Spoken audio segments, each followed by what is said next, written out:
Entonces empezó a valer su testamento de Jesucristo. Las personas eran juzgadas por Dios, por el Nuevo Testamento, no por el Viejo Testamento. Colosenses capítulo 2, versículo 6 al versículo 14. Por tanto, de la manera que habéis recibido al Señor Jesucristo, andad en Él, arraigados y sobreedificados en Él, y confirmados en la fe, así como habéis sido enseñados, abundando en acciones de gracias. Mirad que nadie os engañe por medio de filosofías huecas, susceptibles, según los rudimentos del mundo, y no según Cristo, porque en Él habita corporalmente toda la plenitud de la deidad, y vosotros estáis completos en Él, que es la cabeza de todo principado y potestad. En Él también fuisteis circuncidados con circuncisión no hecha a mano, al echar de vosotros el cuerpo pecaminoso carnal, en la circuncisión de Cristo, sepultados con Él en el bautismo, en el cual fuisteis también resucitados con Él, mediante la fe en el poder de Dios que le levantó de los muertos. Y a vosotros, estando muertos en pecados y en la incircuncisión de vuestra carne, os dio vida juntamente con Él, perdonándoos todos los pecados, anulando el acta de los decretos que había contra nosotros, que nos era contraria, quitándola de en medio y clavándola en la cruz. ¿Ok? Eso es lo que dice la palabra de Cristo. El Nuevo Testamento. Entonces tenemos que escuchar solamente lo que Cristo dejó, para que la gente no se engañe.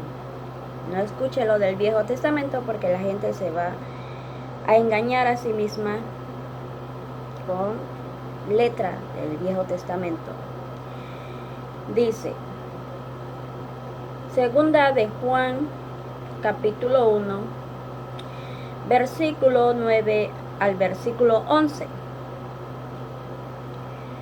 Cualquiera que se extravía y no persevera en la doctrina de Cristo, no tiene a Dios. El que persevera en la doctrina de Cristo, ese sí tiene al Padre y al Hijo. Si alguno viene a vosotros y no trae esta doctrina, no lo recibáis en casa ni le digáis bienvenido. Porque el que le dice bienvenido participa en sus malas obras. Te vienen hablando que no es la ley de Cristo, sino del Viejo Testamento. Entonces, no lo recibáis en casa, porque ya no estamos sujetos bajo esa ley, sino que estamos sujetos bajo la nueva ley, Nuevo Testamento. Y son 2 mandamientos. ¿Ok? Ya no son 10 mandamientos, son solamente 2 mandamientos. Y el principal mandamiento es: ama a tu prójimo como a ti mismo. Al amar a tu prójimo como a ti mismo, estás amando también a Dios. ¿Okay? Porque cada cuerpo es templo de Dios y Dios habita en cada cuerpo. Entonces, cuando amas a tu prójimo, estás amando a Dios, porque Dios está en cada ser humano, que cada ser humano es templo de Dios.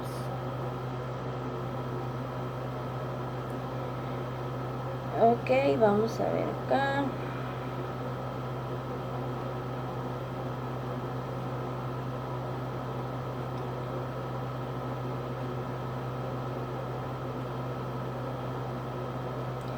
Romanos capítulo 7, versículo 6.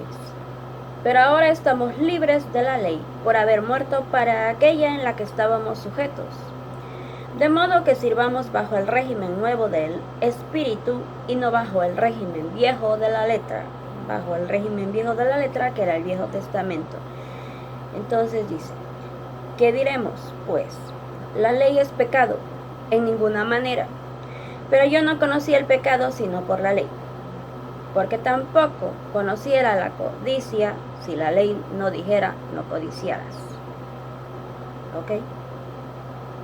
Así que si la ley de Cristo dice, no entrarán en el reino de los cielos tales pecadores, es que no van a entrar. ¿Ok? Porque te está diciendo que no lo hagas.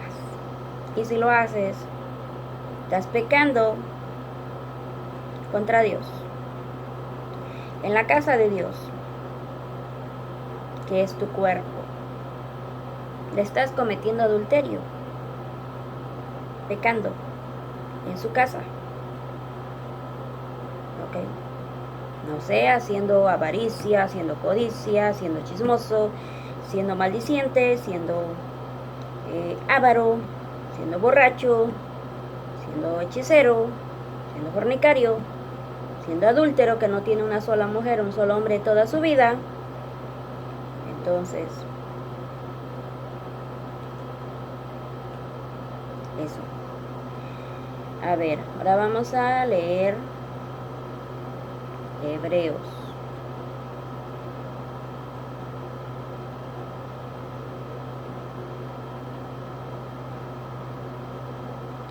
Capítulo 7.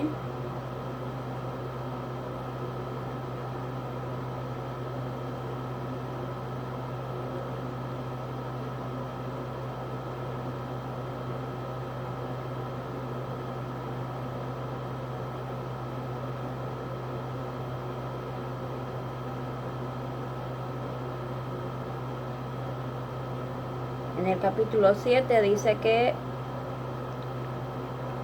la ley del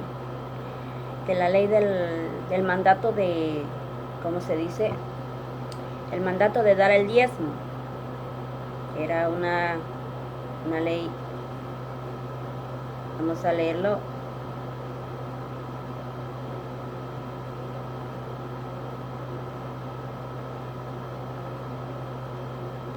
Aquí vamos a buscarlo poco a poquito.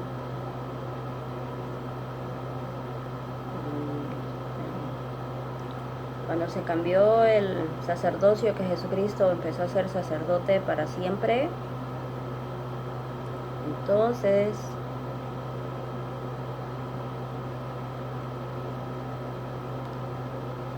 se cambió la ley.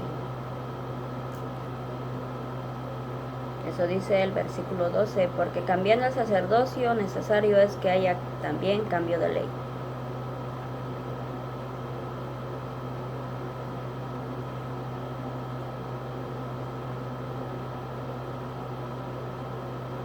Por tanto Jesús es hecho fiador de un mejor pacto, versículo 22.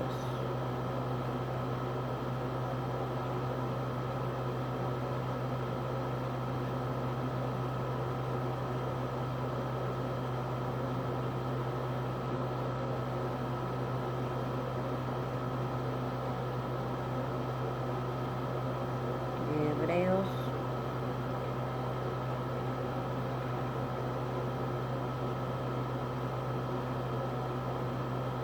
Entonces,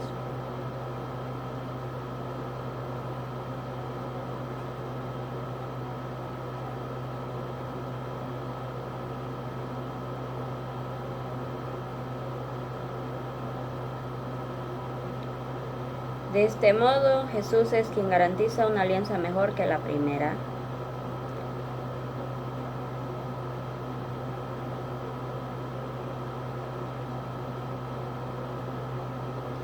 Así que el mandato anterior quedó cancelado porque era débil y inútil. Hebreos capítulo 7, versículo 18 y el versículo 22 y el versículo 12. Entonces, dice Hebreos capítulo 9,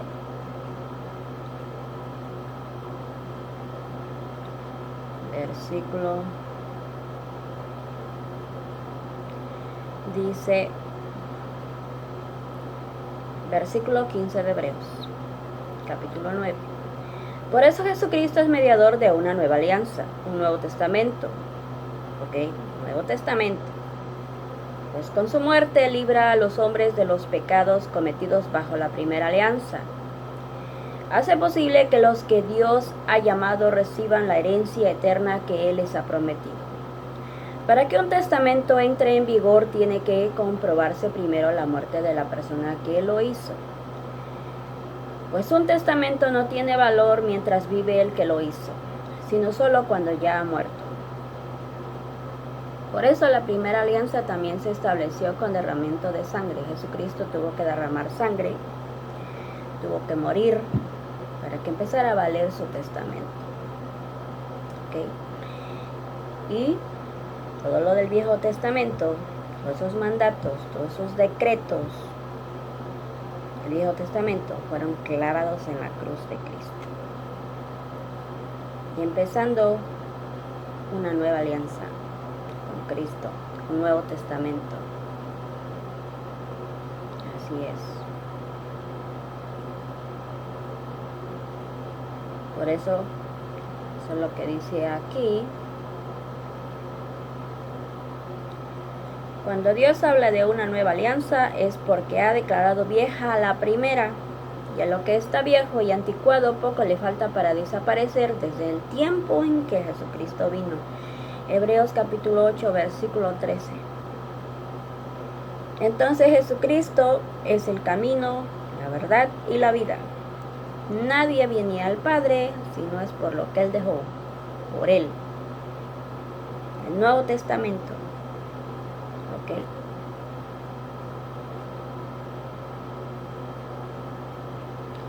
Juan capítulo 14, versículo 6.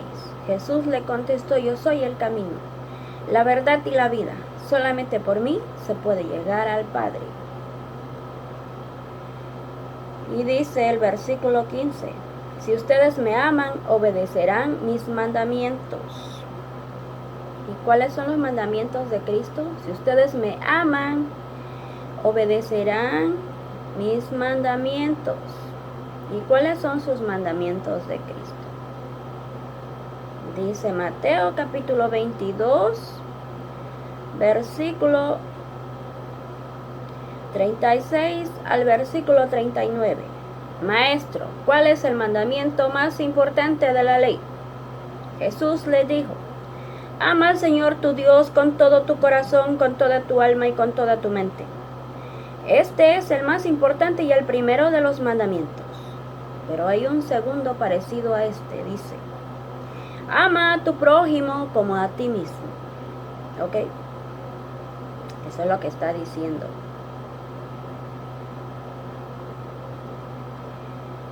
Eso es lo que dice. Así que dice acá, dice: pero esos que los andan perturbando a ustedes, ojalá se castraran a sí mismos de una vez. Ustedes, hermanos, han sido llamados a la libertad, pero no usen esa libertad para dar rienda suelta a sus instintos. Más bien, sírvanse de unos a los otros por amor, porque toda la ley se resume en este solo mandato: ama a tu prójimo como a ti mismo. Entonces, ¿qué te está diciendo? Pero esos que los andan perturbando a ustedes, ojalá se castraran a sí mismos de una vez. Eso es lo que dice. Así que el hombre que anda molestando a las mujeres, sabiendo que no puede pecar en la casa de Dios, que es su cuerpo, que es templo de Dios su cuerpo, porque le comete adulterio a Dios, le es infiel a Jesucristo, entonces dice que se castrara a sí mismo de una vez. Porque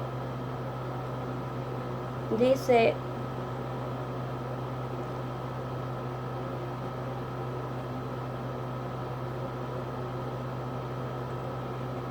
dice acá en Marcos capítulo 9, estaba yo leyendo Gálatas capítulo 5, versículo desde el 12 al versículo 14. Entonces aquí en Marcos capítulo 9, versículo 42 al versículo 48, dice: a cualquiera que haga caer en pecado a uno de estos pequeños que creen en mí, no precisamente pequeñitos, sino gente humilde, gente ignorante, gente que no sabe y que lo hace pecar, ¿ok? A cualquiera que haga caer en pecado a uno de estos pequeños que creen en mí, Mejor le sería que le echaran al mar con una gran piedra de molino atada al cuello. Si tu mano te hace caer en pecado, córtatela. Es mejor que entres manco en la vida y no que con las dos manos vayas a parar al infierno donde el fuego no se puede apagar. Y si tu pie te hace caer en pecado, córtatelo. Es mejor que entres cojo en la vida y no que con los dos pies seas arrojado al infierno. Si tu ojo te hace caer en pecado, sácatelo. Es mejor que entres con un solo ojo en el reino de Dios y no que con los dos ojos seas arrojado al infierno, donde los gusanos no mueren y el fuego no se apaga. Entonces, te viene diciendo Mateo, capítulo 5, versículo 28. Dice: pero yo les digo que cualquiera que mira con deseo a una mujer, está mirando con deseo. La mujer está usando la casa de Dios, la cual es el cuerpo del hombre, para mirar con deseo a la mujer. ¿Dónde dice que es casa de templo de Dios el cuerpo? Primera de Corintios capítulo 3, versículo 17, 16 al 17, y Primera de Corintios capítulo 6, versículo 18 al 19, Segunda de Corintios capítulo 6, versículo desde el 14 hasta el versículo 18. ¿Ok? Entonces cuando miran con deseo a la mujer, ¿okay?, ya le están cometiendo adulterio a Dios pecando en su casa. Porque no pueden usar el cuerpo para el pecado. Cuando lo están usando, ya están cometiendo adulterio. ¿Okay? Está prohibido usar el cuerpo para el pecado. Te dice Dios, no puedes poner pecado en el cuerpo mirando con deseo a la mujer. Tú pones pecado en el cuerpo para mirar con deseo a la mujer, tú ya me estás cometiendo adulterio. ¿Por qué? Porque Él está dentro de cada cuerpo. El Espíritu de Dios habita dentro de cada cuerpo. ¿Ok? Entonces dice: pero yo les digo que cualquiera que mira con deseo a una mujer ya cometió adulterio con ella en su corazón. Así pues, si tu ojo derecho te hace caer en pecado, sácatelo y échalo lejos de ti. Es mejor que pierdas una sola parte de tu cuerpo y no que todo tu cuerpo sea arrojado al infierno. Y si tu mano derecha te hace caer en pecado, córtala y échala lejos de ti. Es mejor que pierdas una sola parte de tu cuerpo y no que todo tu cuerpo vaya a parar al infierno. ¿Ok? Entonces, también se dijo: cualquiera que se divorcia de su esposa debe darle un certificado de divorcio. Se dijo en la vieja ley, el Viejo Testamento, que fue clavado todos sus mandatos en la cruz de Cristo. Entonces, ya no. Entonces dice: pero yo les digo que si un hombre se divorcia de su esposa, a no ser en el caso de una unión ilegal, la pone en peligro de cometer adulterio, y el que se casa con una divorciada comete adulterio. ¿Cómo tú haces una unión ilegal? En la casa de Dios, la cual es tu cuerpo. Entonces, cuando el hombre hace una unión ilegal en la casa de Dios, la cual es el cuerpo, que la va a usar para el pecado, ¿ok? Porque Dios le permite traer una mujer al hombre al cuerpo, pero no le permite traer una divorciada de otro hombre, ¿ok?, que está con vida. Entonces, cuando él trae una divorciada de otro hombre que pertenece a ese hombre que hizo una unión conyugal, una sola carne, una sola persona, al cuerpo de Cristo, a la iglesia que es el cuerpo de Cristo, viene y trae la divorciada a la casa de Dios, la cual es su cuerpo. Ya está cometiendo adulterio porque pertenece esa divorciada a ese hombre mientras ese hombre viva. Entonces, cuando la trae a su cuerpo, a la casa de Dios, la cual es su cuerpo del hombre, que la trajo la divorciada, ya está cometiendo adulterio a Dios en su casa, la cual es el cuerpo del hombre. Entonces, eso es lo que pasa, que por eso van a ir al fuego del infierno. Si no se la quita esa mujer del pene, si no se castra por andar haciendo pecar a esa mujer, por andar pecando en la casa de Dios, la cual es el cuerpo del hombre, va a ir con todo su cuerpo al fuego del infierno. Adúlteros y fornicarios, dice Primera de Corintios capítulo 6, versículo 9 al 10, no entrarán en el reino de los cielos. Los fornicarios van a su segunda muerte al lago de fuego que arde con azufre. Apocalipsis capítulo 20